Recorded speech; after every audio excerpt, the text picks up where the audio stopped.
Hello, welcome to Philosophy Roulette number 189, I believe. Episode 189, where we read and review philosophy papers live on air. So here we are at the front page of Phil Papers on this, September? Oh my gosh, I should put dates on this. I think it's September 3rd today, 2020. What an exciting year this has been. Exciting in all the wrong ways, usually. But let's see what's going on in the world of recently released philosophy. Acta Biotheoretica. Wolf howling and emergency sirens, a hypothesis of natural and technical conversions of aposemantic signals. Why not? Let's take a look. We got AI in Society. Boy, you publish a lot, AI in Society. I mean, I don't blame you. It seems to be important nowadays. Annals of Science. Preliminary Census of Copies. Looks more like history than philosophy. A bunch of these archives. Bioessays. Yeah, I don't like doing straight up science-y things because it's too hard to read. But I do history of I will do look at philosophy of science. I do like. Let's see what that is. Explanatory distance. Who knows? Maybe it's interesting. Cognition. Again, sciencey. Common knowledge. Don't know if I've seen that journal. Take a look at the journal. Complexity. Very sciencey.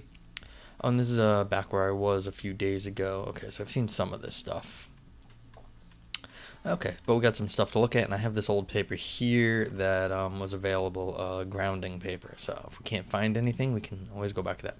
Common knowledge. I don't know this journal, but let's see. So we got a bunch of 20 stuff. Let's see what's forthcoming, if they have a forthcoming section.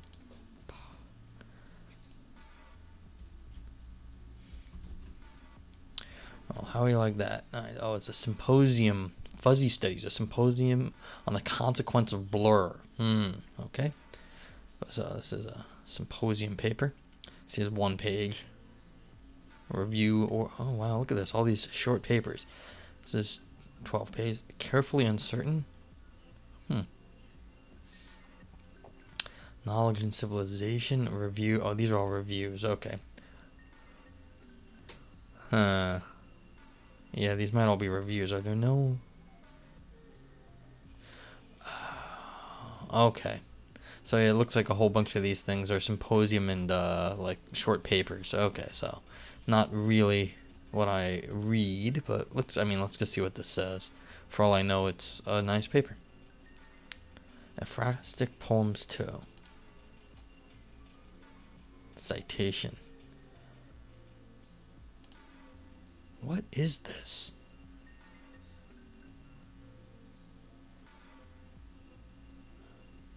Huh.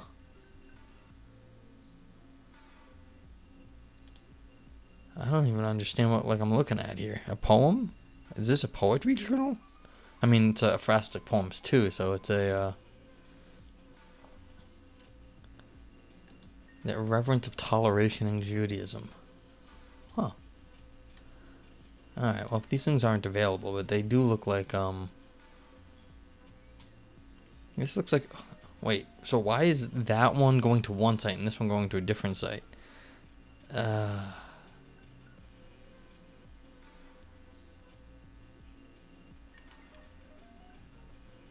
I don't have access to it, so I'm a little confused by this journal, but that's okay. I'm allowed to be confused.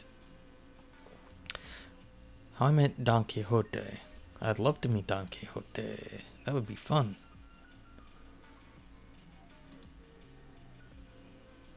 Although I'm... Okay.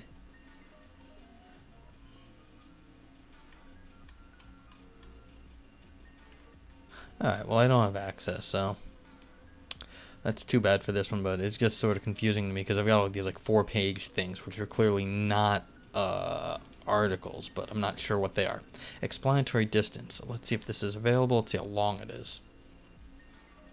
32 pages and, well, something to consider. I don't normally like going over this number of page count, but I do like the philosophy of science, so I might just jump on that on principle. See what else is forthcoming from the British Journal for the Philosophy of Science.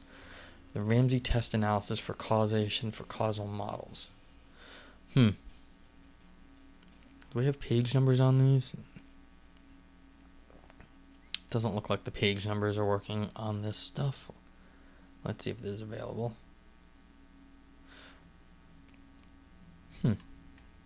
Well, not available.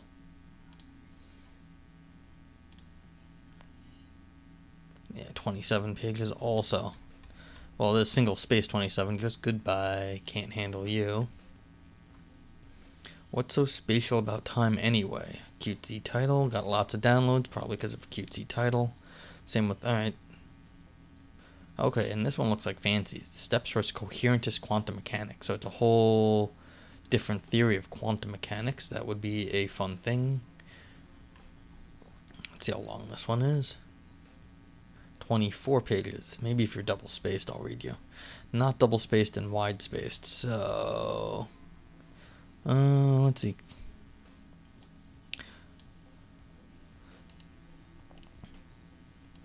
Okay, so things to look at. Something to, wait, I have that one open already.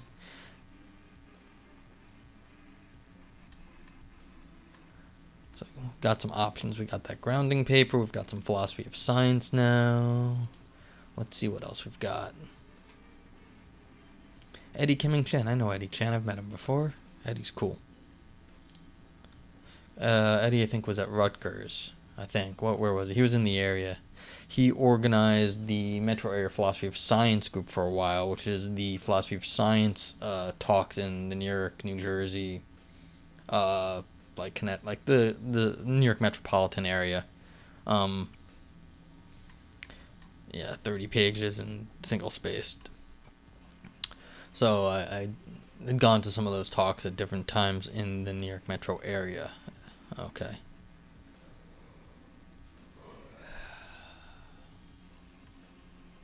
Of course, there are no talks in the New York area anymore because everything is closed, and that's why I'm reading things online and doing Zoom conferences every so often. Super exciting. Yeah, I don't know if I want to read. AI in Society is often. Who knows? Let's see. Mental time travel flexibility and AI ethics. Let's see. Let's see what these two are. I think 1 to 9. How am I supposed to? Oh, that's right. This is a double column journal, so all the page numbers are basically twice what the other ones are. But let's see if this is available. Not available, then I can't do anything about it.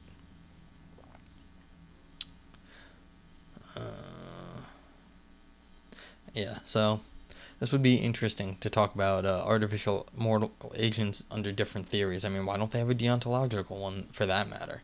Virtuous, utilitarian, and deontologically powered AIs. Or what would that be? Not powered, but sort of restricted. Is ethics a restriction or a... Yeah, I wonder how... man, that would be an interesting question. If you have an artificial system, is ethics considered a restriction on actions or a suggestion for action? I mean, we as people can build habits and whatnot, but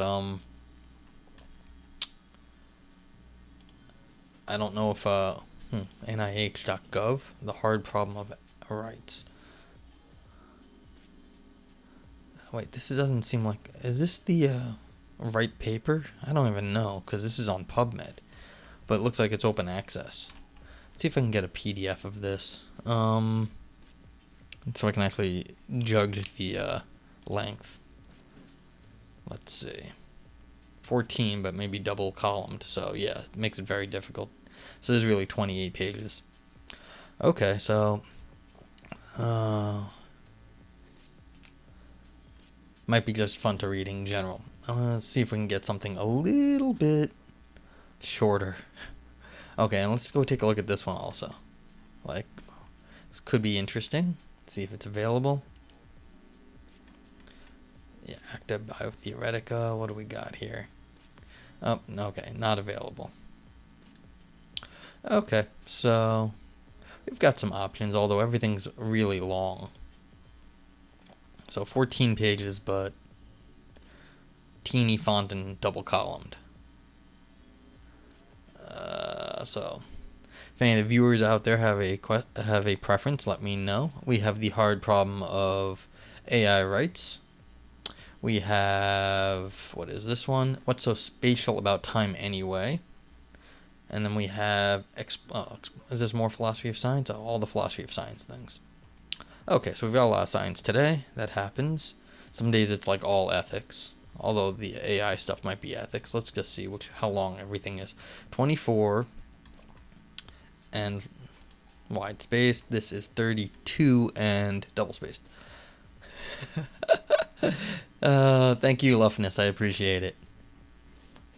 Don't cut yourself. I'll try not to be that funny or something. I don't want to have any razor issues to be blamed on me.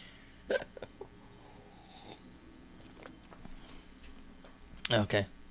So let's see. For Luffness while shaving, what do we want to read? What's so spatial about time anyway? We've got The Hard Problem of AI Rights and Explanatory Distance. Alright, so it's flip a coin time. Let's go with, oh yeah, we also have grounding. So the two on the left will be heads, the two on the right will be tails. Let's see. We've got tails, so that means we're doing philosophy of science, explanatory distance, or bar-wise, or the what's so spatial about time. So we've got time and distance. Alright, distance is tails.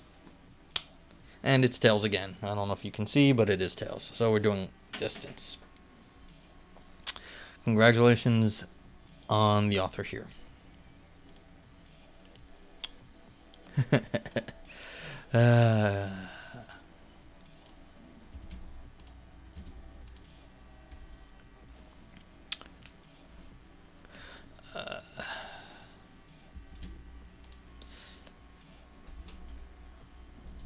Here's the link if anyone else wants it. You can grab it in the chat now. Oh, I said I was going to take the link ban off that. I forgot to do it. Alright, I'll do that later.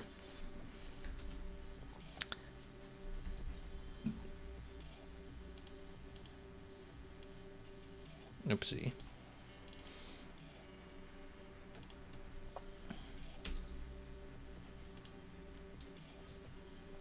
Okay, and we're off. Explanatory Distance by Elanor Taylor in the British Journal for the Philosophy of Science, one of the premier philosophy of science journals, which I have been rejected from, and usually for good reason. Papers I sent them weren't up to scratch, but one can dream, can't one? Distance in explanation. 1. It is frustrating to be offered purported explanations that are mere descriptions of what we want to have explained. When a train operator tells us that a train will be late because of delays, we face this kind of explanatory failure. Well, it's not an explanation. It's like we're being told something's delayed because it's delayed. So okay, that happens a lot. In such cases, the attempt at explanation fails because the explanans, which does the explaining, is too close to the explanandum, the thing explained. Yeah, it's a circular thing. It's like, you're in pain because you have pain. It's like, okay, I know I have pain, but that's not an explanation. That's just a restatement of the state of affairs. The idea that explanation is irreflexive, and hence that there should be some distance between the explanans and explanandum of a legitimate explanation, is widely endorsed, but the precise nature of explanatory distance has not been thoroughly explored. Okay, so I thought we were actually doing distance, not explanation. Yeah, okay, so what I was just saying was that you've got this circle thing here is, they're saying it's irreflexive. I was saying it's a circle because you're explaining the same thing with you're just describing the same thing. You're not explaining anything. And so they're cashing this out. If you want to explain something, you have to do it in something not the same terms that you've already described the problem. If you've described the problem in one way, you can't explain it with the same description. That doesn't make any sense, because otherwise it would just be stating the way the world is, and that's not actually getting an explanation, which in some sense is trying to give you something different than just the just the general description of how the state of affairs. You want to get a further state of affairs, not the same state of affairs. Okay. Continuing. To illustrate the idea that explanations must display some distance. Yes, this is interesting. They're using distance here in a technical sense. Because because it has to be non-identical in a particular way. If you're going to make an explanation, you can't describe the situation in the exact same way as you did before. So how is that difference? And they're calling that distance here, explanatory distance. But that threw me at first because I thought this was actually going to be on like measurement. All right. Considering an apparent failure of explanatory distance from a clinical context in which a diagnosis based purely on symptoms is offered as an explanation of those symptoms. Okay, what's it called? Fibromyalgia. Now, I don't know anything about fibromyalgia. Apparently, it's terrible to have. But the name fibromyalgia just means, like, pain. And so if you say you have fibromyalgia, that is literally, in the sort of the etymological sense, it just says you have body pain. So, this is what I was told, at least. I'm not 100% certain. But the idea is that, like, if you get a diagnosis with pain, it's like, well, that doesn't actually tell you what you have. That just says, well, you have pain. And so, in some sense, maybe it's a purely negative definition. It's just saying it's unexplained pain. But again, that's describing things. That's not explaining what the underlying cause is.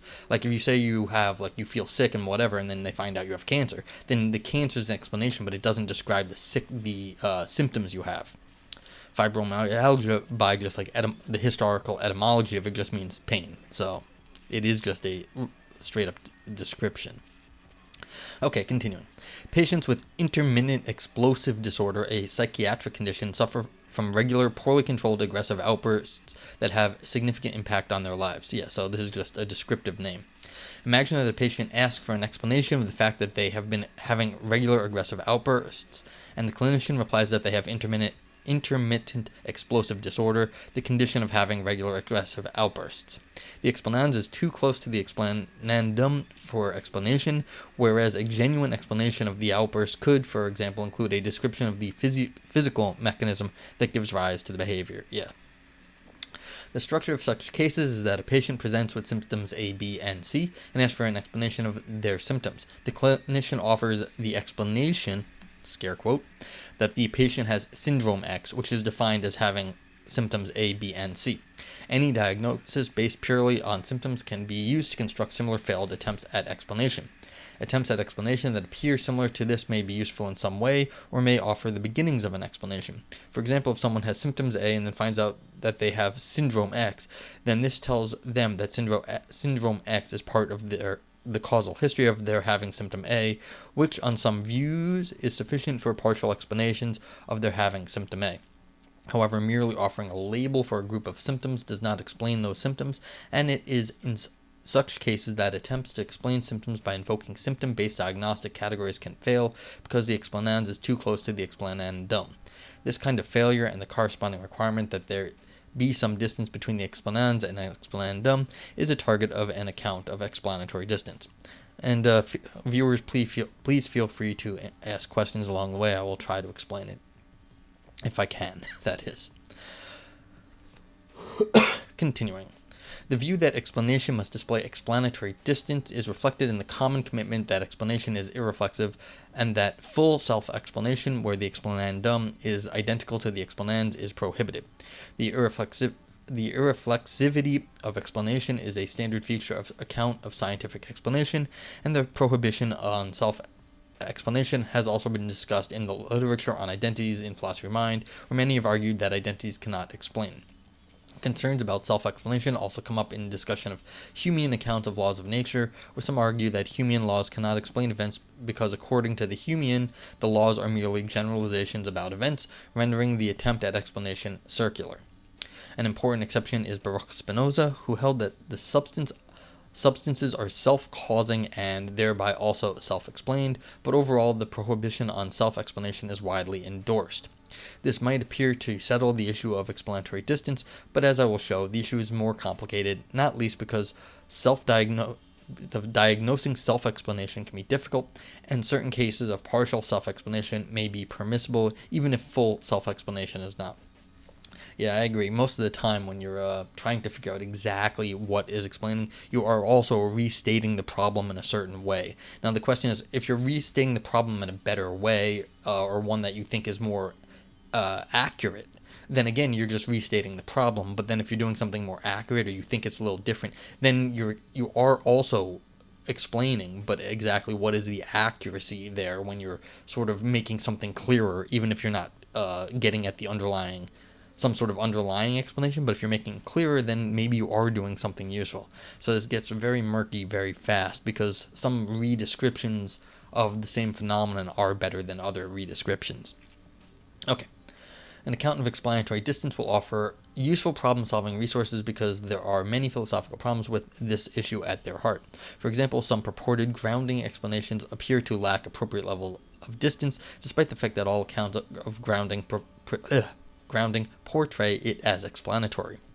Cases such as the grounding and hence explanation of Socrates' singleton set by Socrates, or of the fact that A and B are a married couple and the fact that A and B are married to each other, are highly counterintuitive as explanations, in part because they appear to lack explanatory distance. Alternatively, consider the historical case of Molière's dormitive virtue explanation. In Molière's comedy The Imaginary Invalid, a doctor explains that opium reliably induces sleep because it has a dormitive virtue. At first pass, this may seem like an obvious case of insufficient explanatory distance. If opium has a dormitive virtue, it is just a restatement of opium reliably induces sleep. Then this attempt at explanation fails because it is circular. Many earlier modern philosophers held this view, arguing that explanation in terms of virtue or faculty was an explanatory pointless hangover from the scholastic period. However, there are other interpretations of this case. Some argue that such explanations fail not because of a lack of explanatory distance, but because dispositions have causal bases and are causally and explanatorily excluded by those bases. Alternatively, perhaps the explanation succeeds because opium has a disposition, its dormitive virtue, which grounds and therefore explains this pattern in opium's behavior. Overall, the dormitive virtue case is puzzling, as it seems that the explanans and explanandum might be too close for explanation, but that is not obvious. Furthermore, some contemporary accounts of grounding permit explanations very similar to the dormitive virtue case. An account of explanatory distance should provide resources to diagnose and make sense of these cases. In section 4, I show that my account does offer these resources. I begin in section 2 by explaining some apparently appealing but ultimately unsuccessful accounts of explanatory distance. In section 3, I articulate and defend an account of explanatory distance based on a connection between explanation and dependence. In section 4, I discuss some implications and applications of this dependence-based account of explanatory distance. Okay, so this is interesting because this is persons like laying their cards on the table here. They're basically going to have a dependence-based theory of explanation here, and it's not going to be a straight-up grounding one, which is, there's a lot of grounding literature now.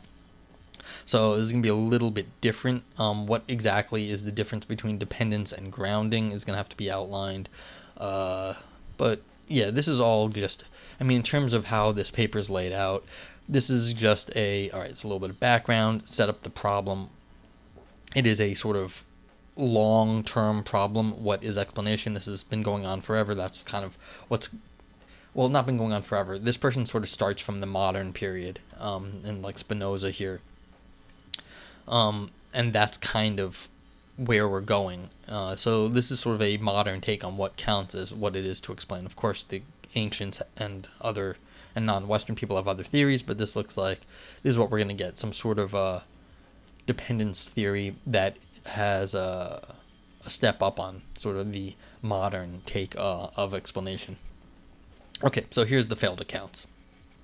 I will begin by ruling out options that fail because this will provide helpful pointers towards what is needed from an account of explanatory distance. But before beginning, I will address two concerns. The first is that the issue of explanatory distance is straightforward and is captured by irreflexivity of explanation.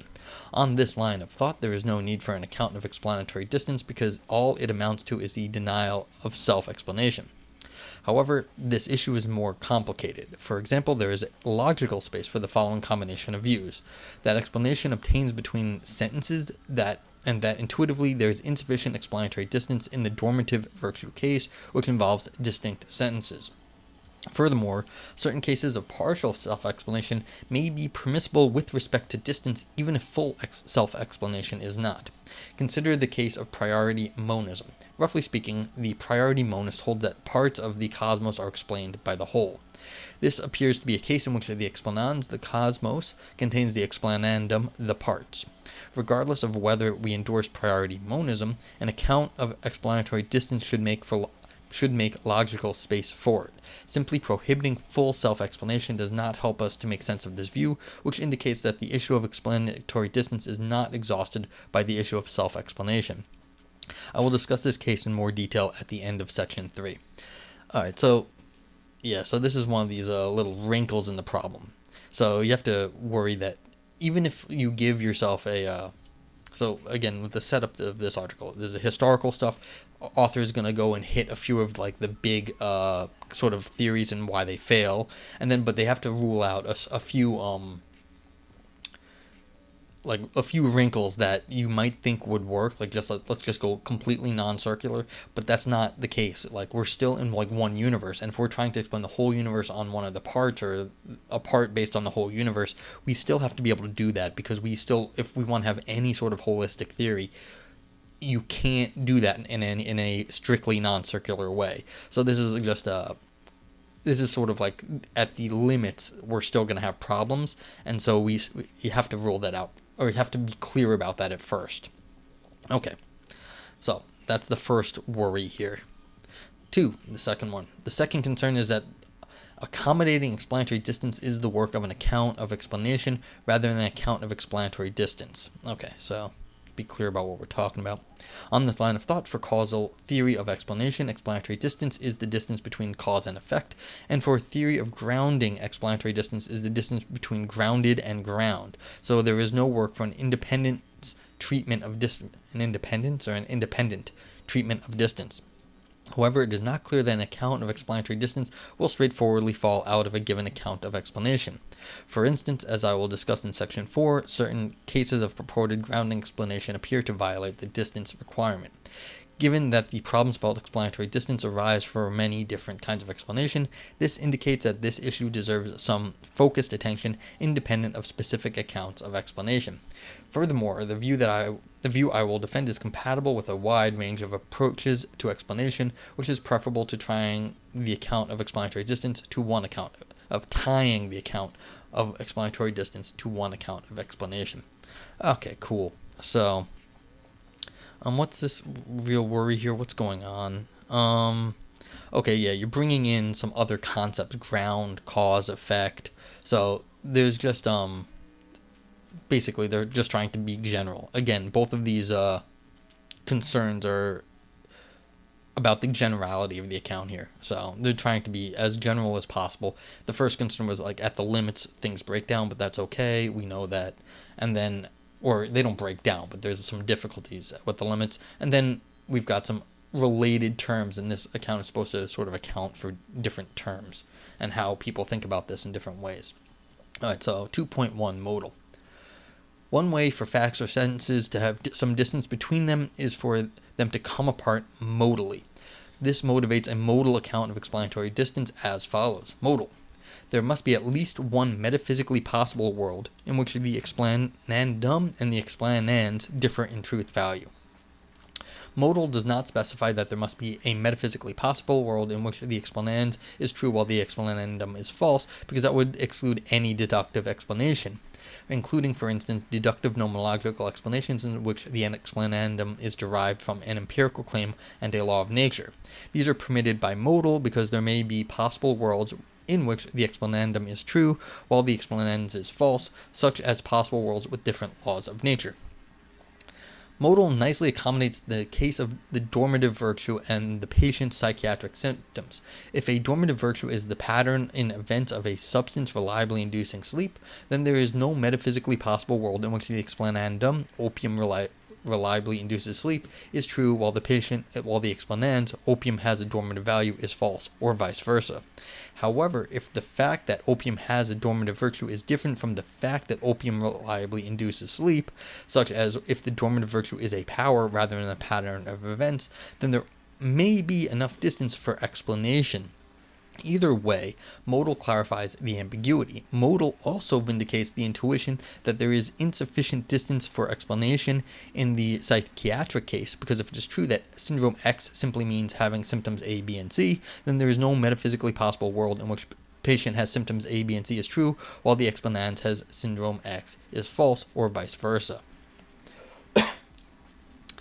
However, despite its apparent plausibility, modal fails to accommodate an important class of cases in which explanation obtains between facts that are necessary. Call such facts modal equivalents.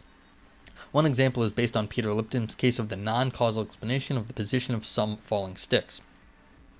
Imagine throwing a bunch of sticks in the air, freezing the scene as the sticks are falling, and finding that more of the sticks are oriented toward the horizon than vertical. In general, sticks thrown up in the air are more likely to end up oriented towards horizontal than vertical, and the explanation for this is that there are more ways for a stick to be positioned horizontally than vertically. If we adopt a definition of stick as a three-dimensional cylindrical object longer than it is wide, then there is no metaphysically possible world in which this explanandum is true while the explanans is false, or vice versa. Okay, so that's interesting. Like, if you throw, what's the idea here? So the idea is that, like, you could have different possible worlds based on, like, different concepts of what a few different things mean. So if you say, like, opium has a dormitive virtue, so there's something in the opium that induces sleep. I mean, that might be false, that there is some property of opium, but it may reliably do that, but there is no property of it. And so you could have two different worlds where even though opium reliably induces sleep, but it has no specific property. And that would mean that, look, by saying that opium has the property, you're actually saying something substantive, and that would be, say, look, that it has the property. We don't know what it is, but it has that property. Now, if there is no property, but it somehow reliably induces sleep some other way, then maybe that would make sense, and that's the modal claim, that there is a distance between just claiming a property. So Lufton says, damn, so some things are more likely to happen exist by default. Well, that's the whole problem here. Under this modal account, it doesn't really explain what it would be for things to exist by default. Of course, nothing exists by default, but, by properties of the thing, like the sticks, when you throw them into the air, then they do happen, apparently, according to this example, they happen to, like, turn sideways just because, it's more likely for whatever, maybe just the geometry of the sticks, like, banging together means that they turn sideways. So, I mean, it has nothing to do with the inherent property of being a stick, but it does kind of have something to do with the inherent probability of being a stick thrown into the air. So in that situation, it's more like there's just more space in some sense, maybe for whatever reason, for them to sort of go horizontal by, the physical characteristics of the sticks and throwing them into the air. So by the way that this instance is set up, there is no metaphysically possible world in which this explanandum is true while the explanans is false, or vice versa, because if this is the sort of the notion of stick, this is what's always going to happen because of the way our, like, world is set up. Yeah, so this is why I like this stuff. This is just, like, it gets, like, into these really interesting, well, I don't know how interesting. They're just sort of, like, really sort of unique examples. Like, throwing sticks into the air destroys a metaphysical thesis, which is, if you think about that sort of, like, argument, that's a very odd structure, but it's like, you have to be, like, this is what's going on in this sort of area of philosophy, is you're thinking of, like, hey, I can throw sticks in the air and destroy a metaphysics. Okay. Alright, so, continuing. Yeah, and so, let me just say one more thing about the sticks in the air example. Now, that's what it is. There is no property of the sticks. It's a property of throwing them into the air, and the way the geometry works together is that's how this so there is no property of the sticks inherent. There's no, like, horizon orienting property in the stick. Of course not. But it happens to be of throwing it in the air, and so there is some sort of interaction between that. Now, you might say, well, of course, that then it's a property of the geometry and of throwing or something, but it's sort of that's where the issue is where exactly is the distance then, if it's not in the thing. Okay, continuing. Many other successful explanations fail to meet modal because a modal account of explanatory distance cannot accommodate the fine-grainedness and hyper-intentionality of explanation. A hyper-intentional context is a context in which the substitution of necessary equivalent sentences does not always preserve truth value, and the contexts such as belief, desire, and importantly for us, explanation are hyper-intentional. Accordingly, we need an approach to explanatory distance that permits explanation to obtain between modal equivalents. Okay, so, and the reason why this is called modal equivalence is because you were thinking you were swapping out the properties for just some sort of like underlying virtue, and it's not the case. You can't always swap out the properties for something you think is defined as modally equivalent, because in these cases, sometimes that fails. Okay, 2.2, hyperintentional. The failure of modal motivates placing hyperintentionality at the heart of the next attempt. And recall, hyperintentionality is when you swap out things that should be necessarily equivalent, and you should get the same truth value. So you swap out like your name for like another name for you. You should say, well, if Bob does this, yeah, like so if we say Luffness does one thing, and then you say Luffness's name in some other context, not the tag from Twitch, you should pick out the exact same truth value because Luffness is the same person, assuming there's not two different people Luffness, but okay.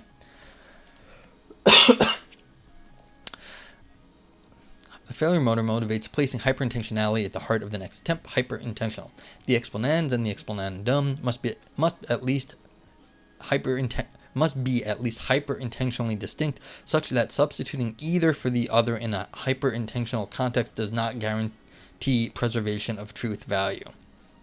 Okay.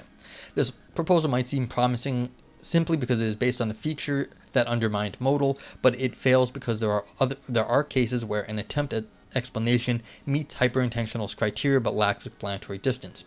For example, consider the dormitive virtue case. The explanandum is opium reliably induces sleep, and the explanans, opium has a dormitive virtue. And earlier I know that if dormitive virtue simply means reliably induces sleep, then this lacks explanatory distance. Despite the fact that under this interpretation the attempt at explanation lacks distance, the explanans and explanandum are hyperintentionally distinct. For instance, it might be true that John believes that opium reliably sends people to sleep, while false that John believes that opium has a dormitive virtue, simply because John is unfamiliar with the concept of a virtue or with the term dormitive. Okay.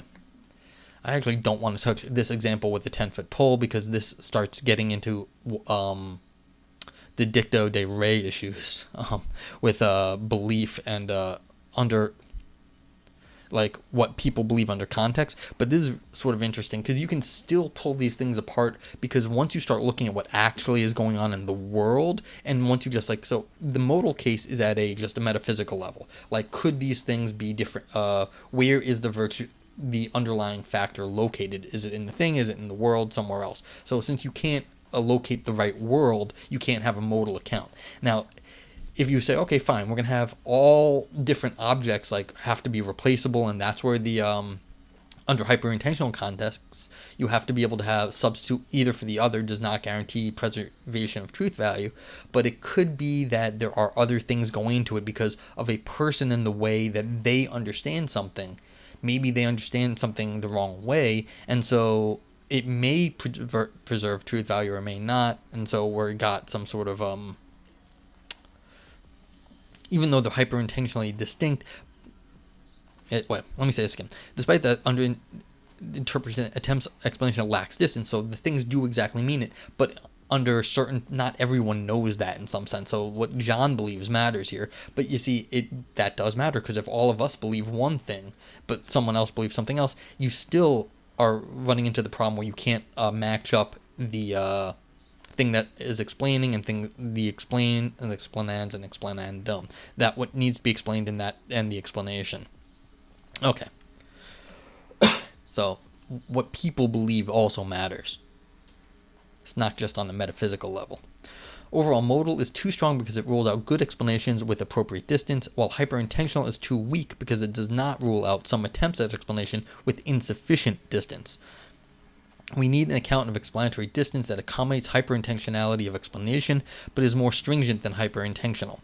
Okay, so you want to be able to rule out like these sort of just when particular people don't understand what's going on.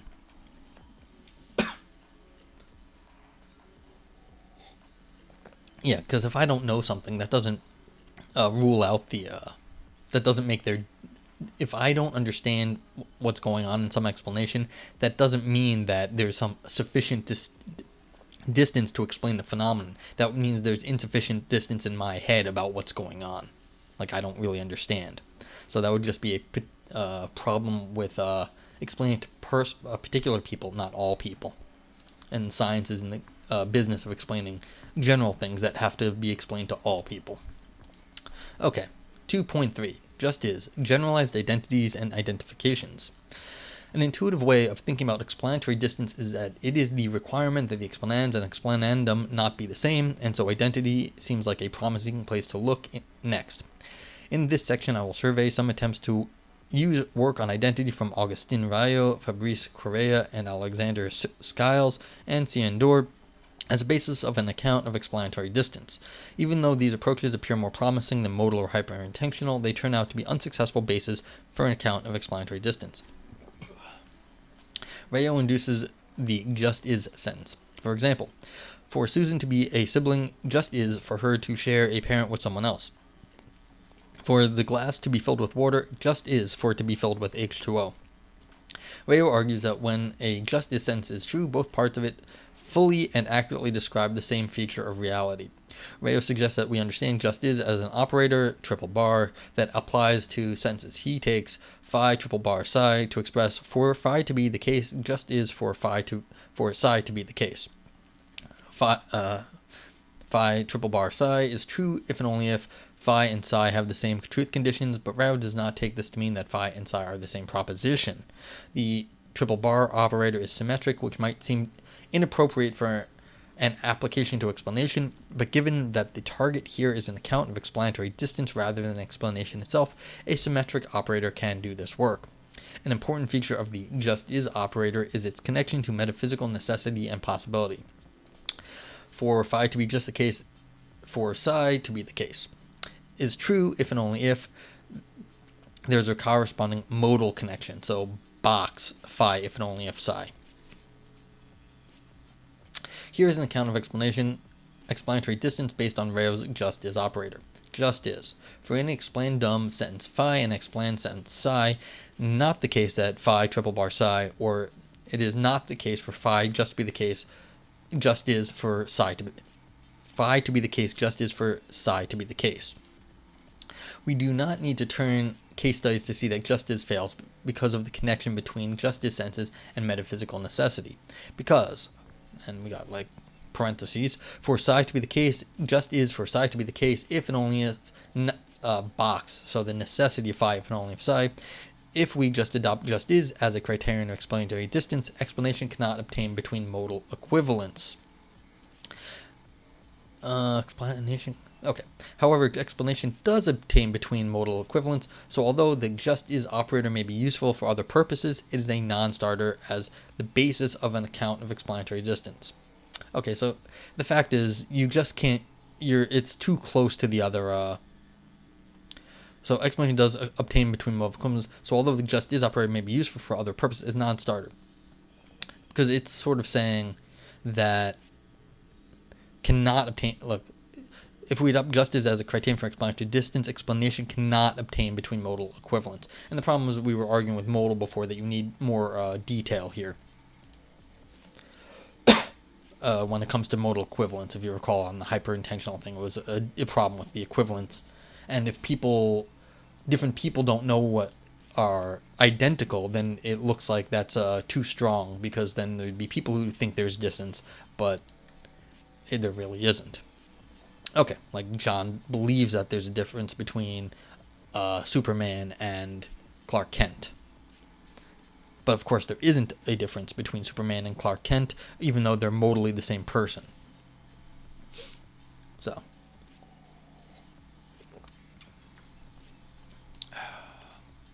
Well, that's a hyper-intentional one. Excuse me. Okay, but yeah, this the whole it replicates the same issues as above. Okay, continuing. A related approach to identity has been developed by Correa and Skiles. They target a group of identity claims that they call generalized identities, including 1. For a thing to be a bachelor is for it to be an unmarried adult male. 2. For a thing to know a proposition is for it to truly justifiably believe that proposition. 3. For the Atlantic Ocean to be filled with water is for it to be filled with H2O molecules. Correa and Skiles follow Rayo in expressing generalized identity using the just is operator. On their view, where P and Q are open or closed sentences, P triple bar Q reads for it to be the case that P is for it to be the case that Q, where F and G are monadic predicates, F of X triple bar G of X reads for a thing to be F is for it to be G. Generalized identity is reflexive, symmetric, and transitive, and it permits representational differences between P and Q. Generalized identity is linked to a metaphysical necessity, such that the principles 6 and 7 are true, and so basically it's just as above, where you've got the necessity if and only F, if and only if G, but you've got a box for all X. So for all things, necessarily for all things, then you've got then necessarily if they're X, then they're G. Okay, so you can read the logic, but basically they're converses. So if you've got this triple bar on the left, but their converses are not the same. So you've got a slight difference. So if F triple bar G, then you've got this big modal sentence here, but not the other way around. If you've got a big old modal sentence, you do not get the property that F triple bar G. Okay. This last feature makes generalized identity a more promising basis for an account of explanatory distance than Rayo's just is.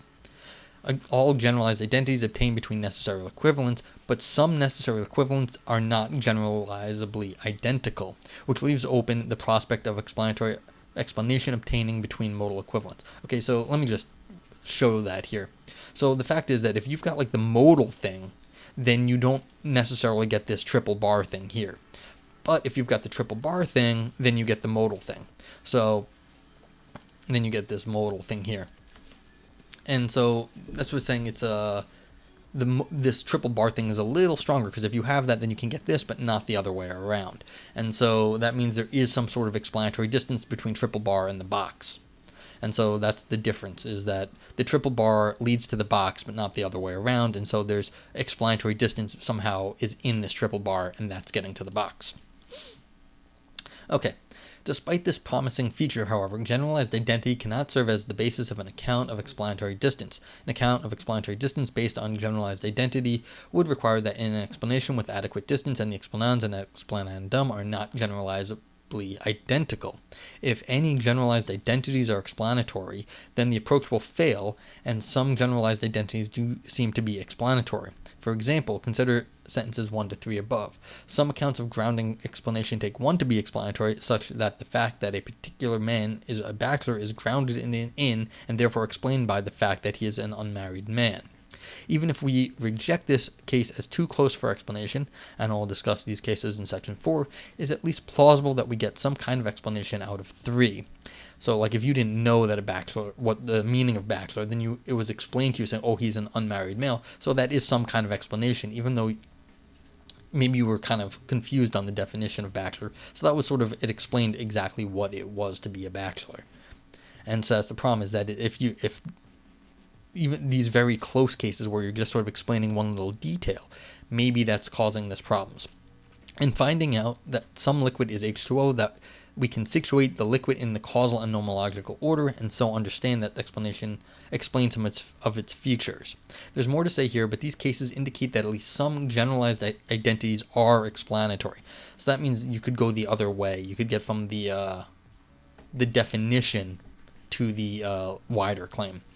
Furthermore, the authors themselves note this and state that grasping certain generalized identities brings at least some degree of explanatory understanding.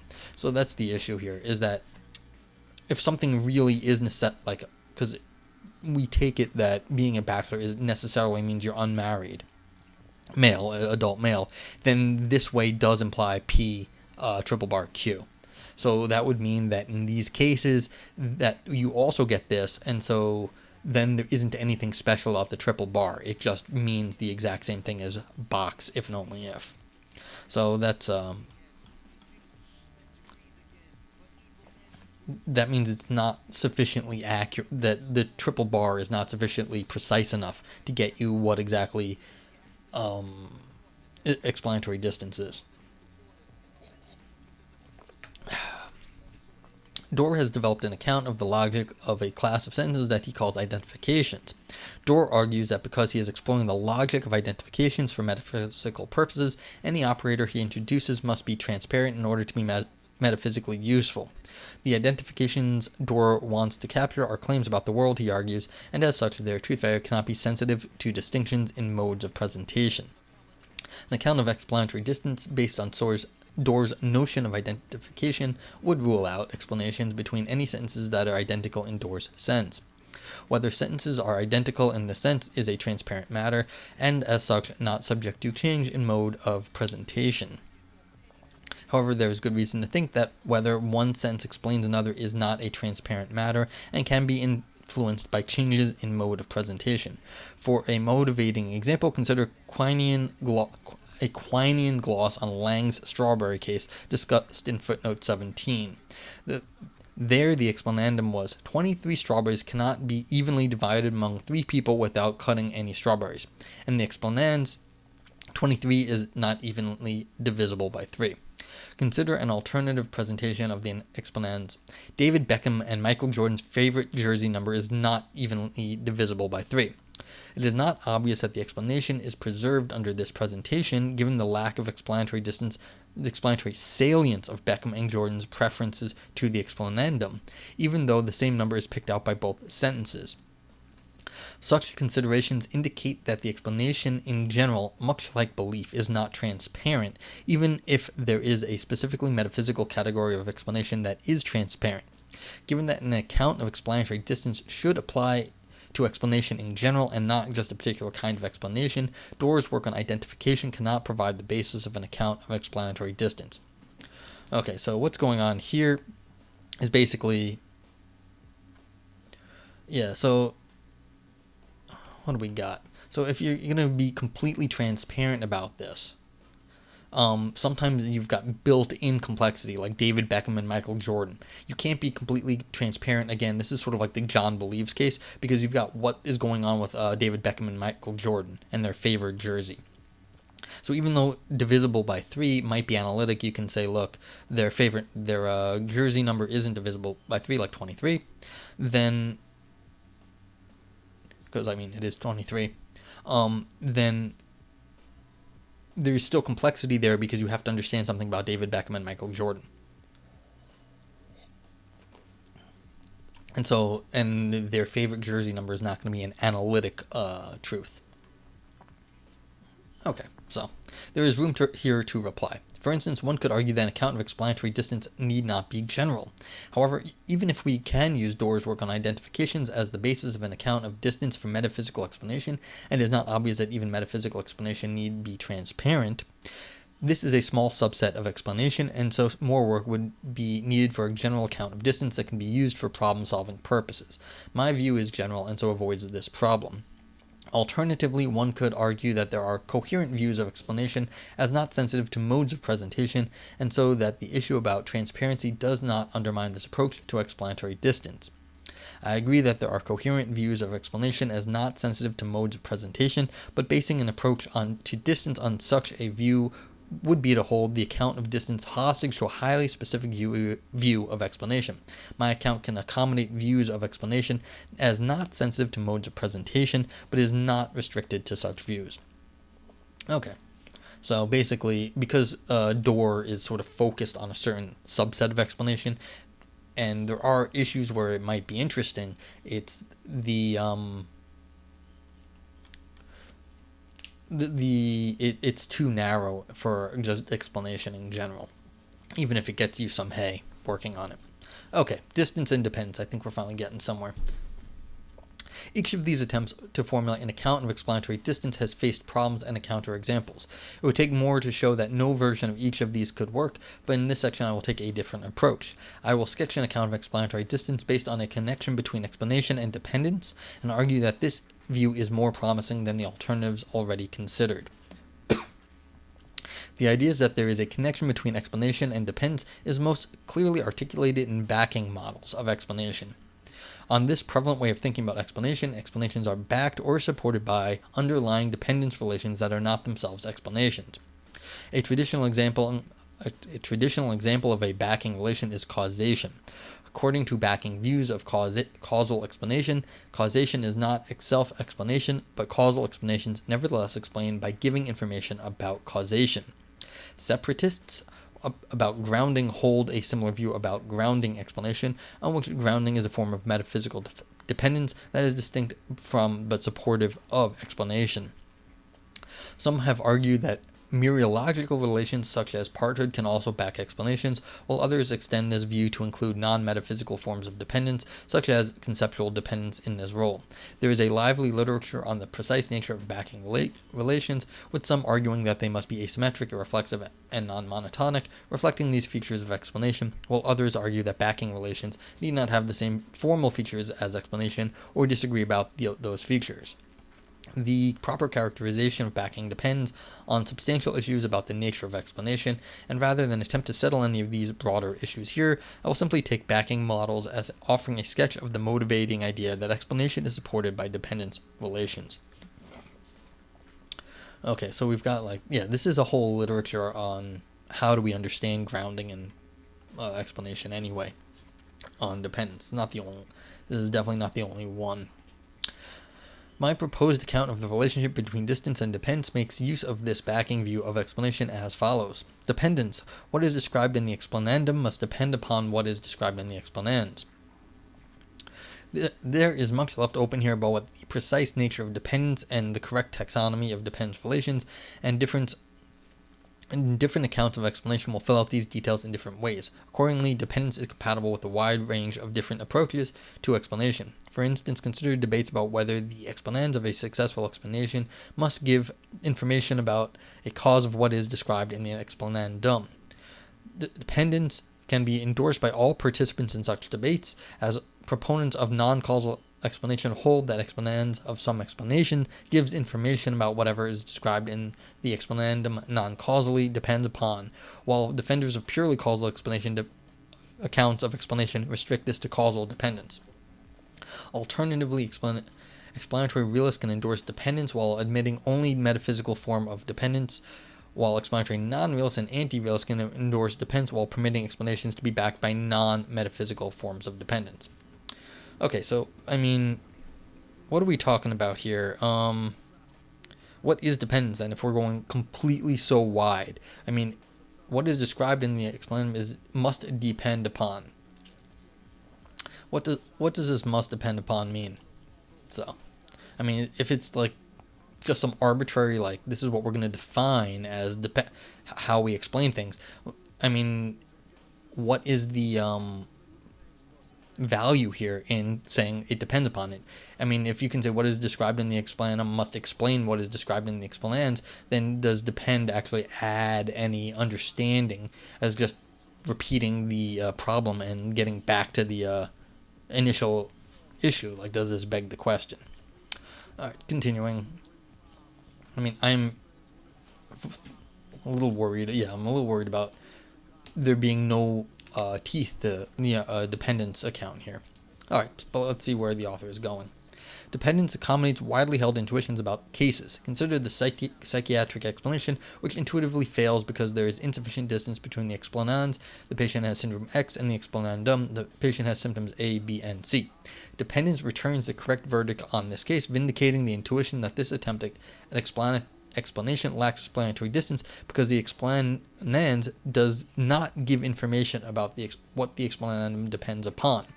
Similarly, consider Lipton's case of the falling sticks. The explanandum is sticks thrown in the air are more likely to end up oriented horizontal than vertical, and the explanans is there are more ways for a stick to be positioned horizontally than for it to be positioned vertically.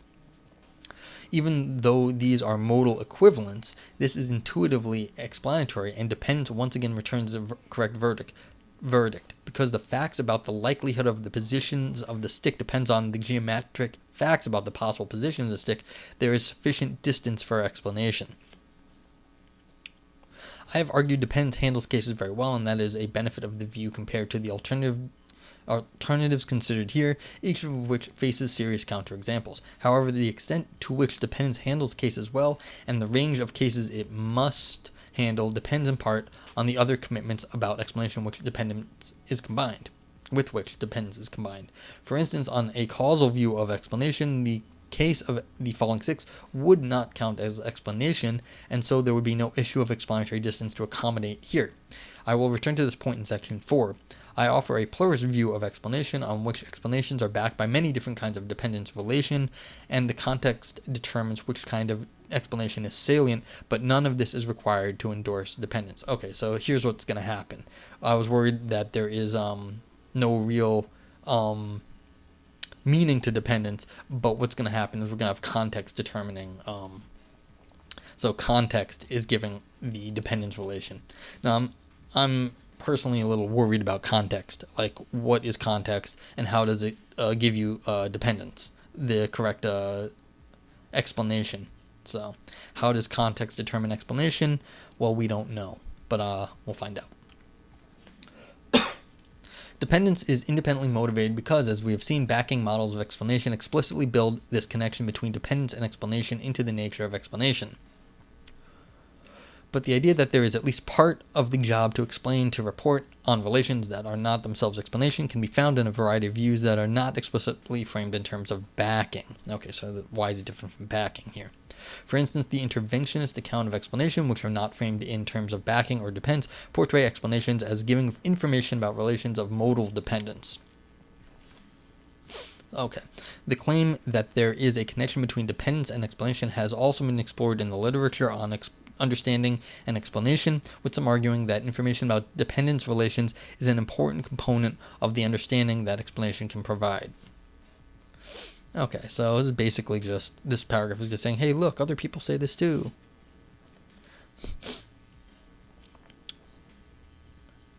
Yeah, I think that's what's going on. Okay. Dependence avoids the specific problems faced by the alternatives considered earlier. Because dependence relations, such as grounding, can obtain between modal equivalents, dependence permits explanation to obtain between relata too fine-grained for modal, or just is to accommodate. For two sentences to be hyper-intentionally distinct is not sufficient for them to meet dependence, and so dependence is more stringent than hyper-intentional. Dependence does not require that explanation is transparent, and so this view avoids the problem faced by an account of distance based on Doerr's notion of identification.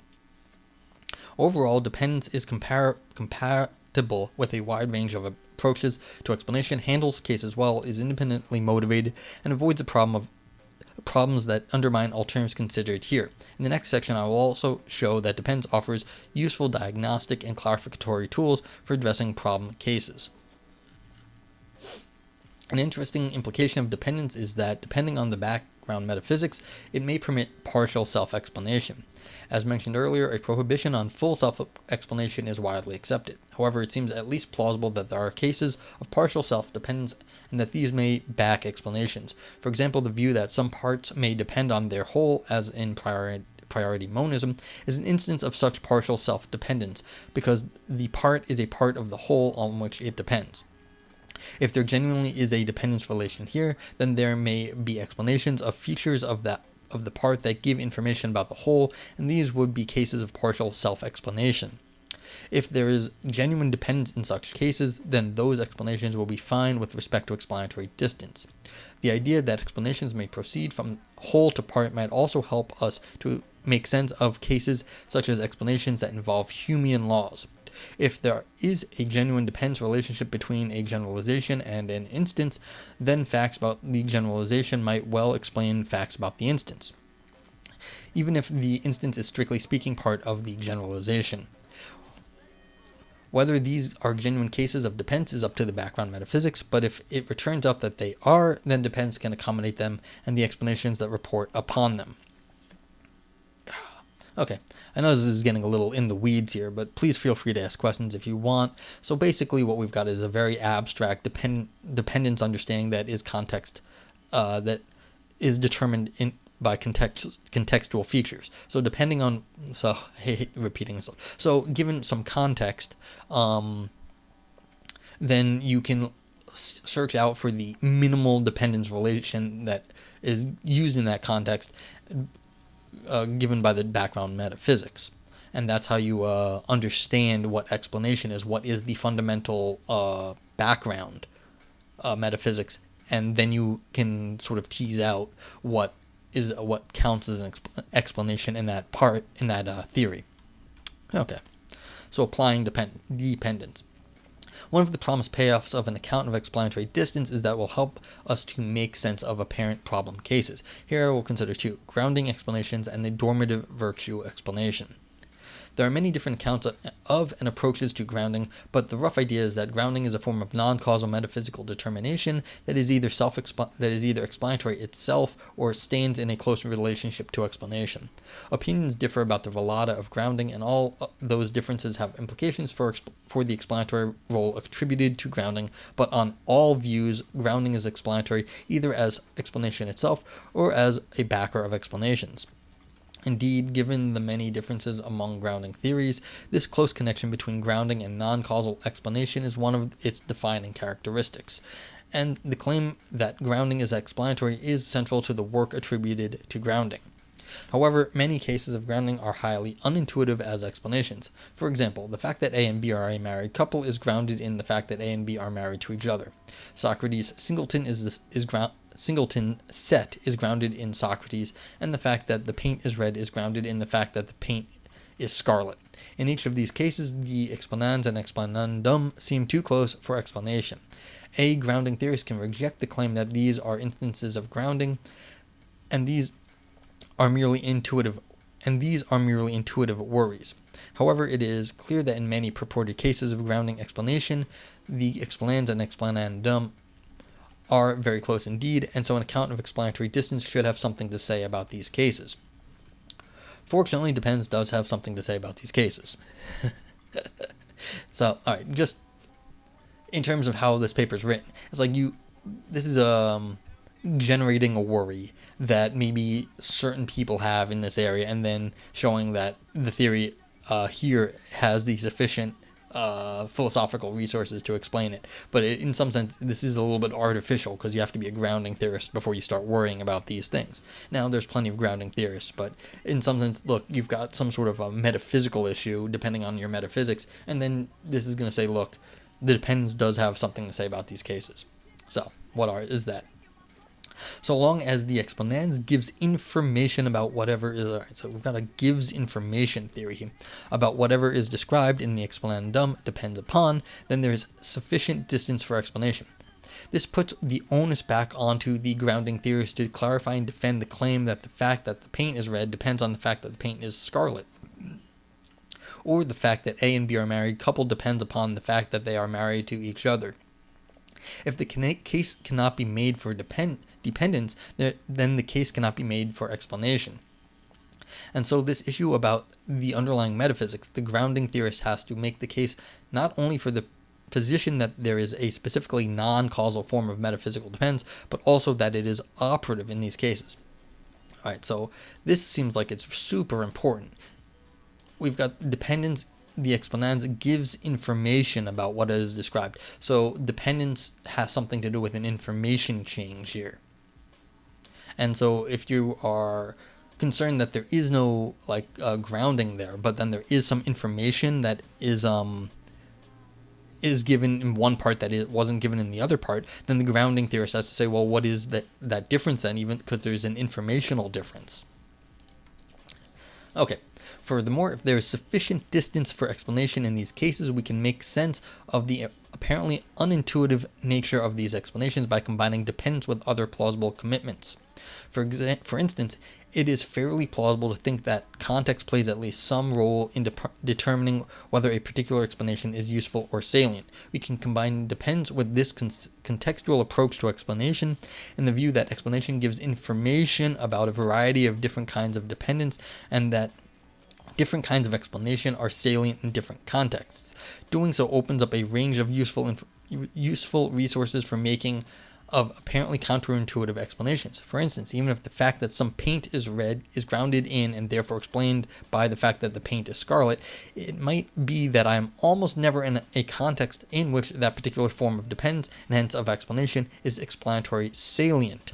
Yeah, so you may never have to worry about the context where it's being explained that scarlet is a kind of red, but like maybe you're a kid and you don't know that scarlet is a kind of red, and so then you'd have to explain because you don't know the word. There's the same sort of thing that red is not a type of scarlet. Scarlet is a type of red, excuse me. But so that's a very unusual thing because generally you learn red first before scarlet. But it's possible you learn scarlet first. Typically, when I ask for an explanation of the fact that some paint is red, I am asking for a causal explanation, or an explanation that gives information about the motivations of the designer of that range of shades. Accordingly, the metaphysical, grounding-based explanation might be inappropriate to contrast with the causal or motivational explanation that I expect, and so it may seem jarring or counterintuitive despite meeting the distance criterion. Okay, so this is more like, well, you're not asking why it's red, you're asking why it's this shade of red. Maybe the shade of red is just the wrong shade of red here. Even if there is sufficient distance for explanation, the explanation may be odd or unintuitive for reasons to do with context, and dependence can diagnose and accommodate this feature. Yeah, so if you're talking about like the design of a room and you've got like a very hot pink, and you're like, well, why is this pink?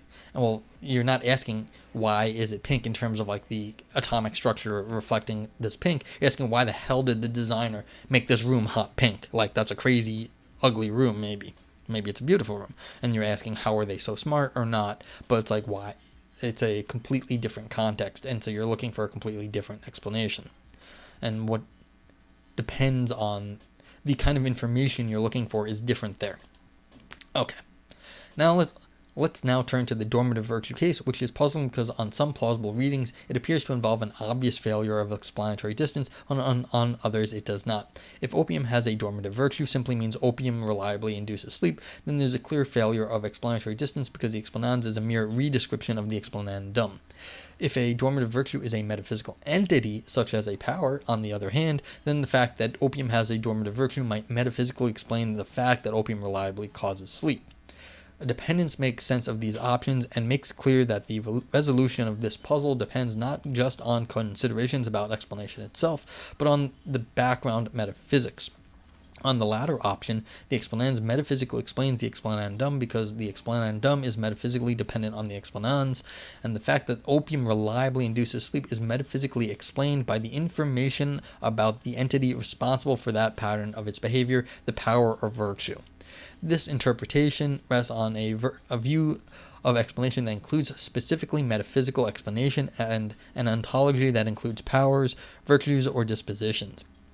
If, on the other hand, there is no such distinct entity as the dormitive virtue, and the explanans is a mere redescription of the explanandum, then there is no dependence, and the attempt at explanation displays insufficient explanatory distance. Yeah, I'm still worried about. I don't like appeals to context in general. So it's like, well, so you get the right explanation of dependence depending on what the person's asking for, like what you're looking for at the time. So is it the intention of the investigator? Is that really what is determining dependence here? So that's a little funky, because then in terms of scientific explanation, you're looking at the intention of the scientific community at the time. And is that really tracking the underlying scientific understanding of the world? Are we getting at the truth then? And depending on your view of science, maybe yes, maybe no, but it seems not like what the author wants here, because you're looking for a general description of dependence and explanation, but then you're just tracking the philosophical whims of the day. So that's a small concern of mine. I don't know. I mean, maybe that's fine in this case, actually. I may just be wrong about this. But yeah, okay, continuing. Dependence can also accommodate alternative interpretations of this case. For example, if the normative virtue explains a pattern in events through causal explanation, the relevant form of dependence is causal dependence, and dependence returns the correct verdict that this is an adequate explanation, at least with respect to distance. Alternatively, if the normative virtue offers no explanation because the virtue is explanatory excluded by its causal base, then we get no information about the dependence from information about normative virtue, and dependence returns the correct verdict that there is no explanation. Overall, dependence offers useful tools to make sense of the ambiguity around this case and to clarify what is at stake. The case of grounding explanation and the normative virtue explanation offer a sample of the useful diagnostic applications of dependence. Many debates in philosophy hang on whether the volata of purported explanations are too close for legitimacy, and dependence offers useful tools wherever this issue arises. Conclusion. This discussion focused on attempts at explanation that fail because the explanans and explanandum are too close together. However, sometimes attempts at explanation fail because the explanans and explanandum are too far apart, and dependence can clarify and diagnose such failures too. For example, if I attempt to explain why my tea is cold by pointing to the density of a distant planet, then the attempt at explanation fails because the explanandum is in no way depends upon the explanans. This diagnosis does not depend on the background metaphysics, however. If everything depends on everything else, then everything can at least potentially explain everything else, and the density of a distant planet could explain the coldness of my tea. But this is an illustration of the counterintuitive implications of such widespread interdependence rather than a count against dependence on a view of explanatory distance. Overall, dependence is a promising account of explanatory distance. It combines with a range of different approaches to explanation and handles cases well, reflecting commonly shared intuitions about explanation. It is independently motivated, avoids the problem of counterexamples faced by its rivals, and can be usefully applied to problem cases. From the idea that explanations must give information about dependence in order to meet the distance requirement is a short step to the view that giving information about dependence is central to the nature of explanation. The full development and defense of that view goes beyond the remit of this discussion, but the success of an account of explanatory distance based on this idea tells in its favor. Okay. I just want to put my cards on the table. I actually completely agree that dependence was always the way to go on this, so I'm massively sympathetic to this paper. I'd sort of had some ideas along these lines in the past too. But that said, what are the merits of this paper? What are the virtues here? Okay, so in terms of structure, just doing the old, how is this then? All right, so this is interesting. This person didn't even bother, and I'm sympathetic to this, actually. They just put a straight up index. And I've railed against this in the past. I kind of hate the, them putting a paragraph just telling you what is written in the paper, in the introductory paragraph saying in section 1 I do this, in section 2 I do that. This person just says, all right, screw it, we're just gonna put a straight up index for a paper here. I don't know if this will make it to the journal, but basically, I'd rather just have someone put an index in than make me read out the index. Basically, and this also makes it nice for recapping the paper. So what was going on here? So we've got real simple stuff. So we explain the problem, what is distance and explanation, that you can't have completely circular explanations, but what that comes to is very hard to pin down. Then we've got different sort of accounts where you got modal, so different possible worlds, and you can have different things happen in different worlds, and then does that, in terms of truth values, does that count? That fails. Then same with hyperintentional, where you have lots of different things that count for being true, identical things that you could plug in, but that also fails on because it's in some sense not fine-grained enough. Then some different takes on these things, so even more fine-grained takes, and those do not yet get you. So the just is generalized identities and identifications are some sort of are refinements on these concepts here, and then that also does not go. So the author here went completely as abstract as possible, that there's just some sort of dependence in the most informationally abstract way. Now the problem is we don't know what information is, and so how are we understanding what is added to a discussion by saying, well, there's an informational change.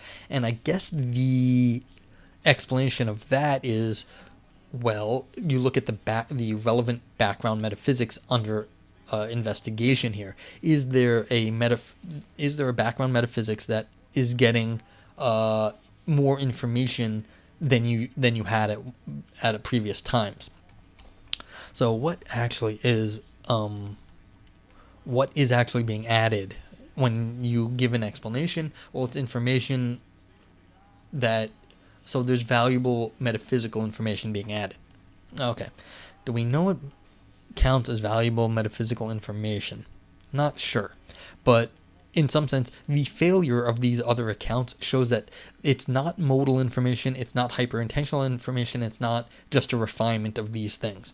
So that's kind of what's going on in this paper. It shows that under the current sort of analytic understanding of these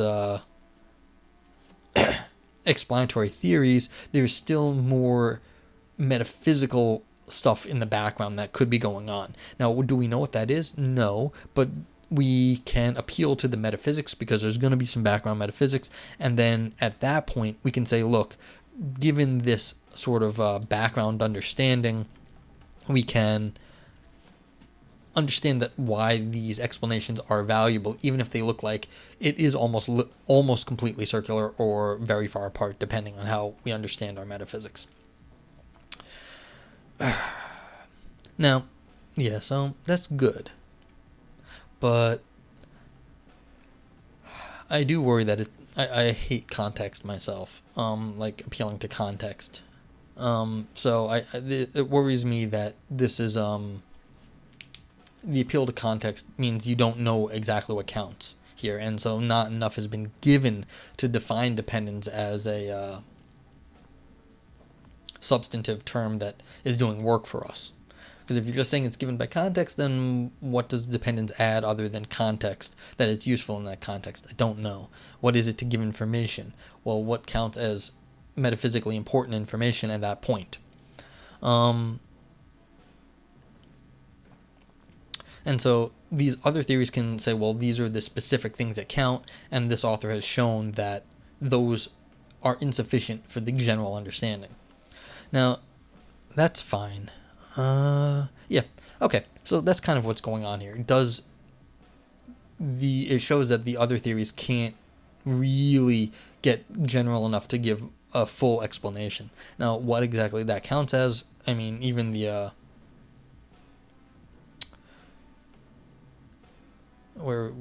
I'm too far up. I was a page up. I was like, oh, what's going on? I don't know what I said.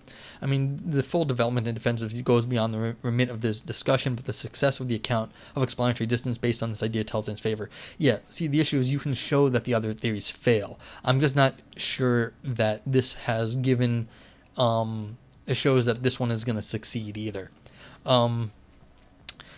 And I guess I'm being a little hard on this because, again, this is closer to my view anyway, so I've thought more about this. So this really shouldn't be taken as a failure of the author here. There's really a nice paper, and so my grumpiness has nothing to do with that. Let me know if anyone has any questions. This is just a well-organized, pretty well-written paper, and brought some nice examples in, too. Yeah. So, I mean, it was long enough. You don't want to, like, overburden this whole paper with more examples. I like examples, though. Okay, so that's it for now. I mean, maybe I'll read another paper. I'm trying to think if I will. Not sure yet. But this will be it for now. And thank you for watching.